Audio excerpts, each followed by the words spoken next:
కుటమి పాలనలో ప్రజా ప్రతినిధులకు గౌరవం లేకుండా పోయిందన్నారు మాజీ మంత్రి వైసీపీ నేత పెద్దిరెడ్డి రామచంద్రారెడ్డి.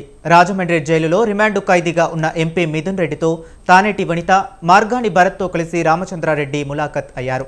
జైల్లో మిథున్ రెడ్డిని ఓ టెర్రరిస్ట్లా ట్రీట్ చేస్తున్నారంటూ ఆయన మండిపడ్డారు. న్యాయపరంగా అందాల్సిన వసతులను కూటమి అడ్డుకోవాలని చూస్తుంది. రాబోయే రోజుల్లో చంద్రబాబు ప్రభుత్వానికి తగిన బుద్ధి చెప్తామన్నారు. ఒక ప్రజాప్రతినిధులకు న్యాయపరంగా ఇవ్వాల్సిన సౌకర్యాలన్నీ కూడా ఇవ్వాలా పని లేదా? వారిని టెర్రరిస్టుల మాదిరి చూసి ఆ విధంగా మీరు వారిని ట్రీట్ చేస్తారా? ఇది మంచి పద్ధతి అని నేను అడుగుతా ఉన్నాను. ఏదేమైనా కూడా ఈ ప్రభుత్వం తీసుకునే చర్యలన్నీ కూడా మేము ఖండిస్తూ ఉన్నాం.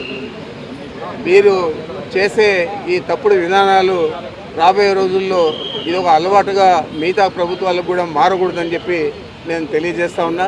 తప్పకుండా ప్రజాప్రతినిధులకు ఇవ్వాల్సిన గౌరవాన్ని, వారికి ఇవ్వాల్సిన ప్రాముఖ్యతను, వారికి కల్పించాల్సిన సదుపాయాలు కల్పించాలని పదే పదే నేను మీ ద్వారా తెలియజేస్తా ఉన్నాను.